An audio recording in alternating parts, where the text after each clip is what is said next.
Ayun guys, mapagpalang umaga po sa ating lahat. Maulan po ang umaga natin ngayon, araw na to.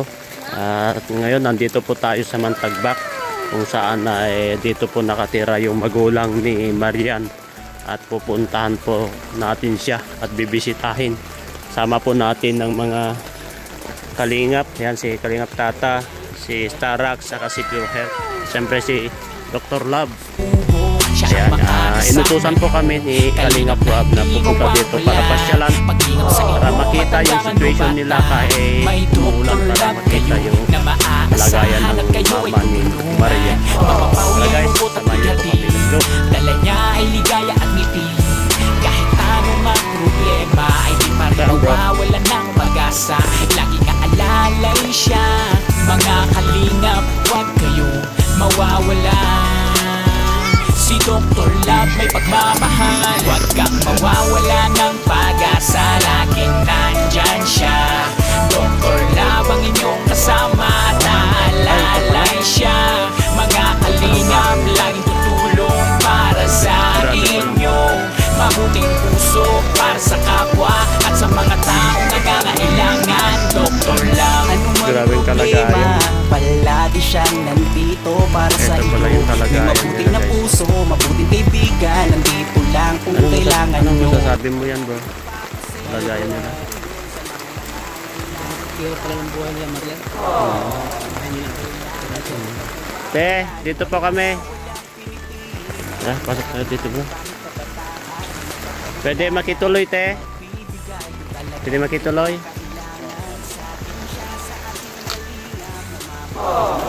Ay! Ay! Kasama po kami sa Kalingap. Dito pala kayo.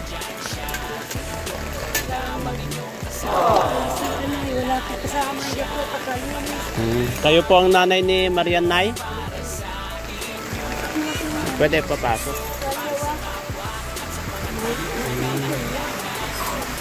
Ay, yung baby ni Marian yan?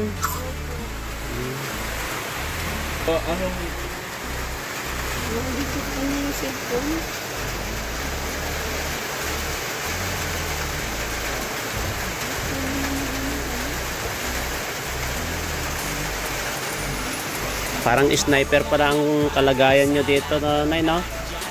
Kitang-kita lahat yung nasa baba.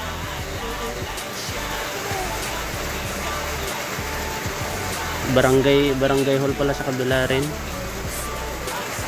Ito kalagayan nila. Ayan. Umulan. Ano gusto mo?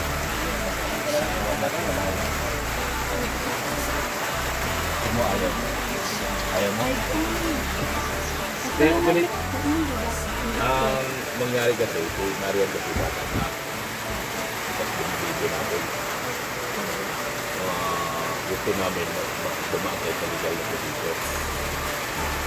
Kaya matawag sa barangay na schedule at natin kasi maraming dalaw magulang. May magreklamo. Kasi po, Meron tayo inisip mo kasi pag kunyari babae sa iba po baga. Itong bata, minsan hindi pa po siya marunong mag-alaga, lalo na po kung gabi. Kasi katabi ko po siya, tapos tulog na tulog siya. Tapos yung bata nga palagi na dadagalan po niya. Sa hirap po ay hindi mo po baga nakakaya po kung tutusin po baga nakakaya. Na kung katulad po ni Bibi, kumbaga ako naman para po baga nakikita ko po yung mga nagko-comment. Hindi naman po ako naging pabayad sa kanila. Sa totoo lang po. Hindi ako naging pabayang inakay ko. Kahit may sasahin ko na lang. Yung sinasahin, binibili ka pa ng gato ni Bibi. Kahit po yung asawa ko po bagay nagdadanang ng mawala. Sa totoo lang nga po wala kaming bigas. Yung, di ba, hindi pa po kinadating. Tapos binili ko po yung gatos yung nagdadanaw po si asawa ko. Binili ko ng bigas yung... Dr. Love, napapayat ka na naman. Tapos ano po, Labanan mo lang yan, Nay. Ganyan lang talaga. Hindi ko man po yung pinabayaan. Naging layas po talaga ang anak ko sa totoo. Pero sa ngayon po parang nagsisisiman po siya. Kaya lang po ay, ako po hindi ko talaga yung pinabayaan. Naging layas na pa noon, kahit saan ko po yan hinahanap. Ang importante ngayon, Nay, ginagabayan niyo siya ngayon sa kanyang kalagayan. Simulat pong inanak niyan, ako ang nagkasikaso niya, nagbayad ng ospital. Ay wala man akong binayadan ng ospital, pero pinangutang ko dahil po, yung asawa naman, wala man pong trabaho, yung biyanan niya man, yung lalaki, parang nagtitinda lang po baga ng kandila. Hindi ko naman sila inasahan kasi po wala talaga. Halos ipinangot, nag-anak siya dyan. Nandun pa ako sa ospital, nangungutang pa yung asawa ko ng pera doon sa tiyo niya, sa lolo niya. Tapos doon sa Madiko, nangutang ko ng pera. Wala akong magagawa kasi naandyan na po yan eh. Nay, ganito po. Ano po ang desisyon nyo? Tuloy ba ang aming pagtulong kay Marian? Kasi kailangan po namin ng inyong consent at idaan po natin sa legal na paraan. Punta po tayo sa barangay, sa DSWD. Magpirmahan lang po para sa ganon yung tulong ng Kalingap ay tuloy-tuloy po kay Marian saka sa kanyang baby. Ganun din. Ganon din po sa inyo. Okay lang po kami. Matutulungan po nindo, ilan po sa akin. Kaysa naman po baga sa, kaya minsan po baga yung iba na sabi nila bakit daw hindi na lang sa akin magtira yung bata. Ay, kasi po minsan, sa tulay baga po hindi naman dito kasi pag malakas ang ulan, yung napasok yung ulan. Kaya nga po hindi nga yan naalis na ng kubo. Hindi naalis na ng kubo ng bata kasi doon po napasok. Kaya po nilalagyan ko nga ng ganito kasi lahat po napasok. Katulad po kagabi, maulan. Napasok yung ulan doon sa may Kaya ang ginagawa ko po, nilalagyan ko na lang ng Tabing. kumot. Para hindi siya maulanan. Nag-aaral pa ba yun, Maria? Opo nga, yung pinigay ni Rab ng pera, binili po ng yung gamit po niya, bag, tsaka yung mga bulpin, yung binili po niya ng anak niya, sa pag-aaral niya, tutulungan namin sila. Tutulungan namin lahat. Ngayon nga ni po, sabi nung para hindi nila problemahin yun, para yung bata nakapagtapos kahit na meron na siya. Kahapon po, binili talaga niya. Kaya pa nga po, nagbili siya ng sapatos na wala naman siya ng sapatos. Binili niya po. Maraming sponsor na tutulong dyan. Pero kasi ang natin, yung problema ngayon kasi ayaw namin magkaroon tayo ng problema sa Pataguloy. Kaya ilalagay natin sa tamang proseso ang lahat ng ating ginagawa. Ipirma tayo sa Laro barangay. man po ako dito. Sa tulay, taga po nandun nila, mabaho. Oo. Kaso lang minsan po siyempre gusto man niya pong dalay ng taga doon pa. Siyempre, lolo pa din niya po yun. Kaya gusto niya makita ang apo niya. Kaya pinapadala ko po doon. Pero simulat talaga pong inanak niya. Ako ang nagabay dyan sa anak ngayon niya. Hindi po sa pinabayaan kahit na tulog na siya. Yung nag-iyak niya ng asawa ko, nagdudungan. Hanggang hating gabi. Pinapawid ko si Marian para isasama natin dito sa barangay sa disabilitation. Asawa mo? Asawa ko po na po Oo, okay lang naman ikaw ng pipirma ngayon. Lahat. Kaya dalawa niya yung pipirma tayo. Nasulatan. Para hindi tayo magka-problema. Baka mamaya magka-problema tayo kasi binibidyo namin. Si Marian. Pero ikaw naman pumayag ka naman, di ba? Kailangan namin ng pahintulot yun. Pahintulot ka. Yung pipirmahan natin, Nagpayag naman po ako sa kanya na pabili. ibalag niya po kasi sa hirap po ng buhay ngayon, wala din ako sa kanyang maibigay. Ito lang Kahit sa pinakatulong. anak niya, Lahat ng tulong, Wala akong bigyan namin maibigay lahat ng na- tulong sa inyo, sa anak niya, kay Maria. Pati yung pakasabad na huli sa edukasyon niya pa, hanggang sa makapagtapos yung anak mo. At nang matulungan din namin kayo ng ayos. Pero kailangan nasa legal kasi minor ang imong anak mo. Minor de edad. Minor de edad. So kailangan talagang consent, yung pirma ng magulang. Para legal tayo. Tuloy tayo sa pag-asinso. Kasi kung hindi tayo magpirma, hindi tayo asinso. Palubog tayo. Mamaya merong magka-problema, magreklamo, ganyan. Magreklamo sa legal na paraan. Legal na proseso. Pupunta tayong barangay, pirmahan tayo doon. Kasi pirma tayo, punta rin tayong DSWD. Pirma tayo doon. Pero ito, diretso na pag-artista anak mo. Para diretso na pagsikat. Ha? Artista na Meron yan. tayo, ha? Pati sa kanila. Consent, galing sa magulang. Oh, saka Hindi lang si Marian ang tutulungan. pati kayo. Ito, ha? Kayo, kasama kayo. Kasi yung bahay mo, hindi man natin iwanan to. Wala ka kayong matirhan. Si Marian mag-artista na, hindi kayo magawa ng bahay. Kawawa naman kayo. Tama tayo. Sa legal proseso tayo, nanay. Ano?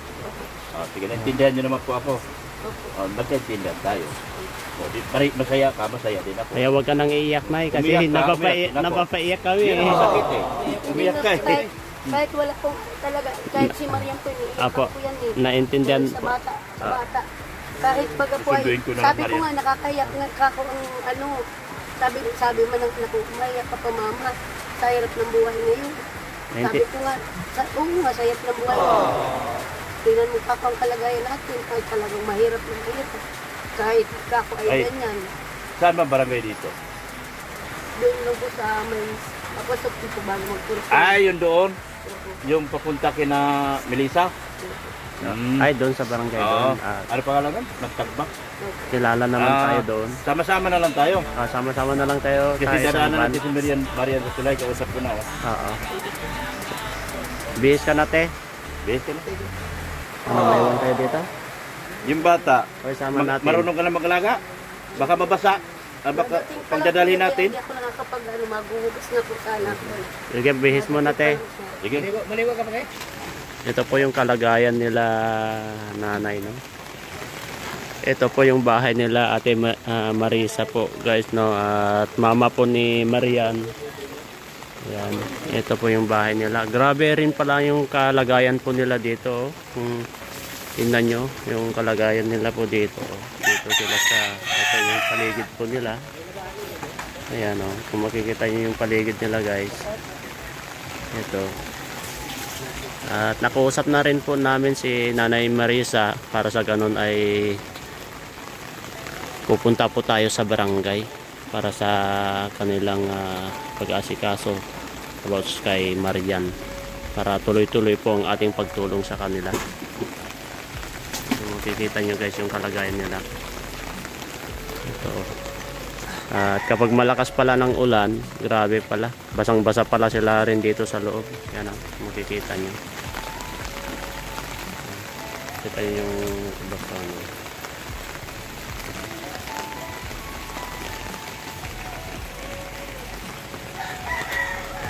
Sa kanila ba itong bahay, bro? Ayan yung mga kasama natin. Ito. Ay, daanan lang pala ito. Daanan yan, hindi pwede. Dire-direct means wala silang wala silang privacy, bro. Wala.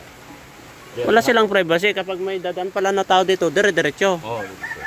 I-open nyo. Sa ngayon, tinatakpan, wala dadaan dito. Na kapag tinatakpan, dun sila sa baba. Oo, doon muna sila sa baba.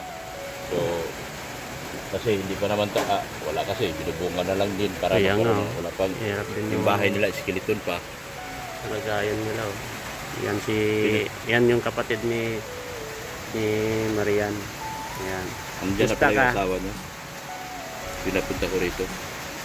Ako na lang magbayad ng tricycle. Yan. Ano? Okay lang na hindi ka nahihirapan mag-alaga sa kamo? Sa pamangkin mo?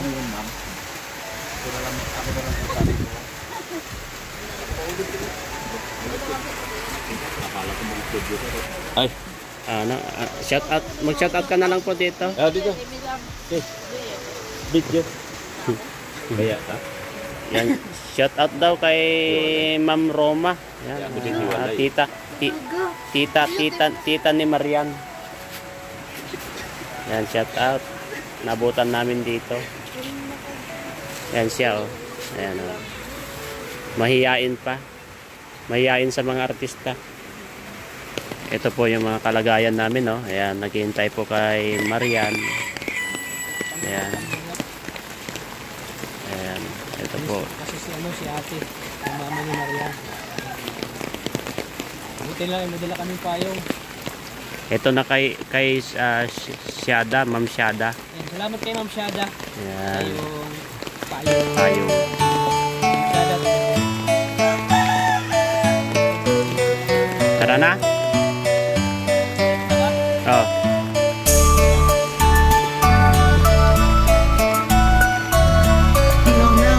to DJ 4K Beats exclusive.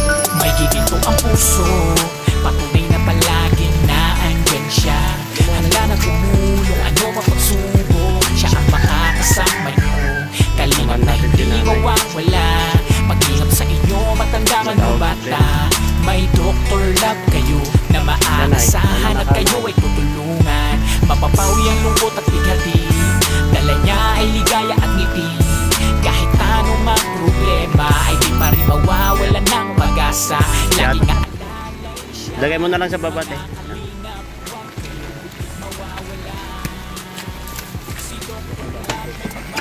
Kasama na po namin si Ate Marisa. Ayan. At dadaanan po namin si Marian. Ate Marisa sa kasama na po namin at susunduin po namin si Marian. Si Ate Marisa kinuha ng puting van. Napapayak kami kanina, ate, ah. Dalawang poste. Kaya kami nakakaano. Tapos yung asawa ko naman minsan pag marami yung ano nila kasi nakikianihan lang nakikidalawan lang kami doon kay Dr. Dr. Valencia. Kumbaga pag nakakakuha kami ng maganda-ganda man, Nagbibigay naman sila ng ate sila pag kunyari ialisin na muna yung gastos. Tapos hinahatin yung kalay. at least madiskarte rin pala si kuya, no? Kayo kasi biruin nyo sa trabaho nyo Hindi ako nakapasok na kasi nagdanak na yun si Marian. Pag nagpasok ako, hilig siya makakapasok kasi wala mag-aalala sa anak. Hindi naman bagang biyanan niya ay min hanggang ngayon, te, nagtatrabaho ka pa rin. hindi yung asawa niya, ay yung biyanan yung asawa niya. Yung Saan? Ay bro, kumusta? Kailan ka dumating? Kaganina lang po. Anong pangalan mo? Elmer po. Buti naman, ang bilis mo, Marian, na ako, kararating lang namin kahapon dyan. Pagkabibigay ni Rab, talaga pinalipad mo agad yung mister mo, ha. Ayan si mister po ni Marian. Kaya pala ang saya-saya ni Marian kasi dumating na pala si mister niya.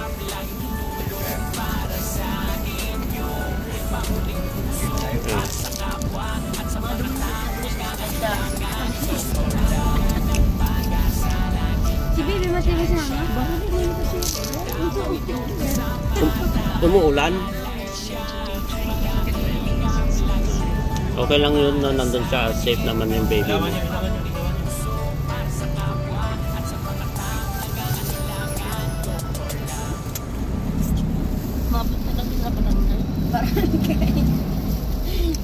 Kumusta ka naman, Marian? Okay naman. Ayan po si Marian po, guys, kasama na po namin, kasama si mama niya, siyempre si mister niya. Kailan dumating mister mo? Kanina po. Kanina? Talaga pinalipad mo kagad, ah. And may idea ka na ba kung saan tayo pupunta? Si mama mo na lang magpaliwanag. Kain ka muna para may lakas ka. Bro, anong sinakyan mo na pumunta dito? Bus po. Ano yan? Anong bus yun? Anong bus? LTV? O yung Superline? Superline po. Ayan po yung Mr. po ni Marian. Ayan. Mararating niya na po galing sa Manila.